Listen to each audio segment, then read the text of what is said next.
Hello, my loves, and welcome back to Along the Spiritual Journey. So, what is the point of all of this? That is the question that I think most people ask when it comes to spirituality. And to me, it's about your default. What is your default personality? What is your default go to emotion when you understand how the world works, your emotions, thoughts? How do you process?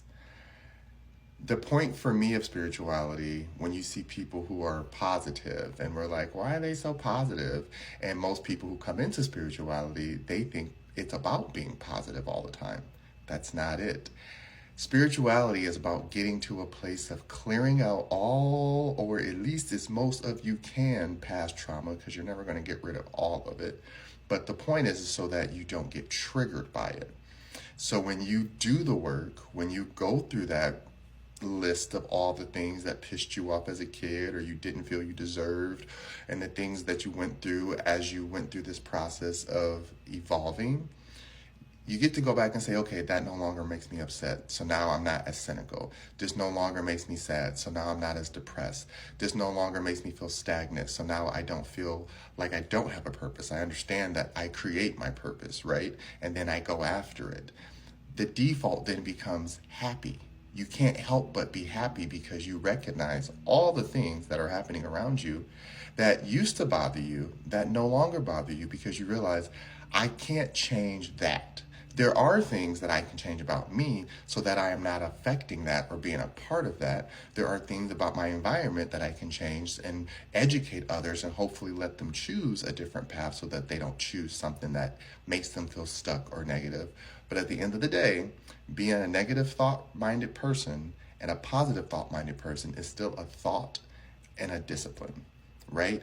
You have to think it first and then you process it through your feelings. Your feelings are always going to be there. But for you to think negative first versus thinking positive first, this is where we're talking about consciousness and subconscious. If your subconscious mind default is negative, its first thought is going to be negative, right? I'm not saying it's the first process, or I'm not saying it's the first catalyst that gets the process going. The catalyst is the emotion. It's always sitting there waiting to be ignited, right? But the main thing is that when you start recognizing that the catalyst itself is only fueled by anger, that's when you want to ask yourself, why? Why is this affecting me so much that I feel that I need to be angry this much all the time? And so now I look at the world and others and how I interact with emotions differently. Through the spiritual journey, if you do it correctly, because there is a correct way and a wrong way, sorry to say it. Most people say, no, there's not. Just, yeah, there is. Because if you are sitting by yourself, even if you are doing all the work on the outside and you're praying and meditating and cleaning up your physical life and watching what you eat and watching what you drink and how you treat others, great. How do you treat yourself by yourself when you're alone? Because that's the other part of the spiritual journey. If you're still mad and bitter and putting on an act for everyone else, you're not healed, baby. And anything that you're putting out to the world is still a mere reflection of your unhealedness. And you're going to call in unhealed energies, unhealed people, and unhealed interactions. It's just how it goes. When you are healed, and I'm not saying that no one's incapable of healing, but I'm saying when you get to, and I know some people don't like this word, but get over it. When you heal, you don't feel aggravated by things that don't matter. Like a word is a word. Its intent is its intent. If it's applied to you, it's applied to you. If it's not, it's not. But being upset and then wanting to change the energy of every word so that it fits someone's understanding of the world makes no sense to me. Words are there because they're there. Use them, utilize them, apply them how you want. If the definition doesn't fit, then go and figure out why, or bypass and say it doesn't belong to me. But don't hold on to it and then use it as a weapon or a tool against yourself and others. This is what negative energy is. I meet a lot of people who do it all the time. Well, you know what? I'd rather be petty and I'd rather be nice than right and all this stuff. And I'm like, no, I'm going to tell the truth. Because that's one of those statements. I'd rather be nice than right. I would rather speak the truth. Because even if I am being kind and saying the truth to the best of my ability, if someone else has a negative mindset, all they're going to hear is me being mean, right? So I'm not going to try to be nice just so you don't have to understand that something, what is right and wrong. Wrong is pushing your energy onto someone to make them feel bad because you feel bad.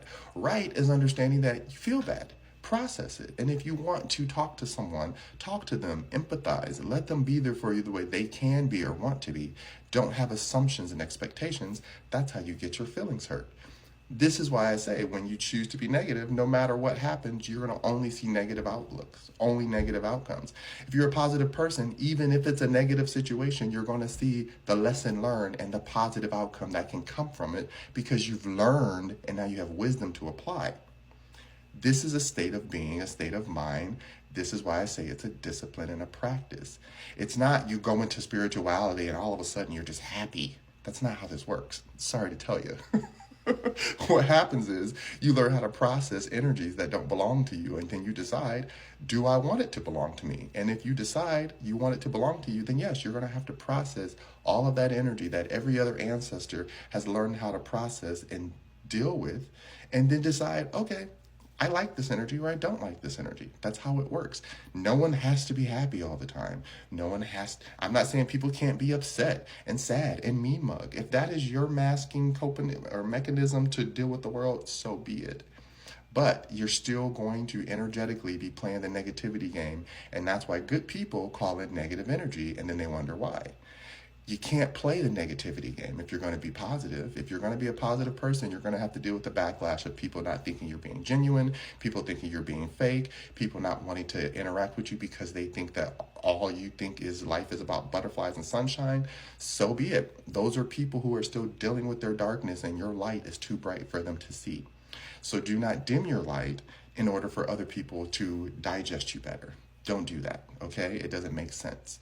This journey is a personal journey. Don't matter how many people tell you, I am no different than anyone else. You do not have to take what I'm saying and apply it to your life. But I want you to remember, anything you do by yourself when no one is watching is the spirit work. And then when you walk out into the regular world and you just keep existing in your spirit work without letting the outside distractions stop you or push you off your path or distract you from your journey, then you won.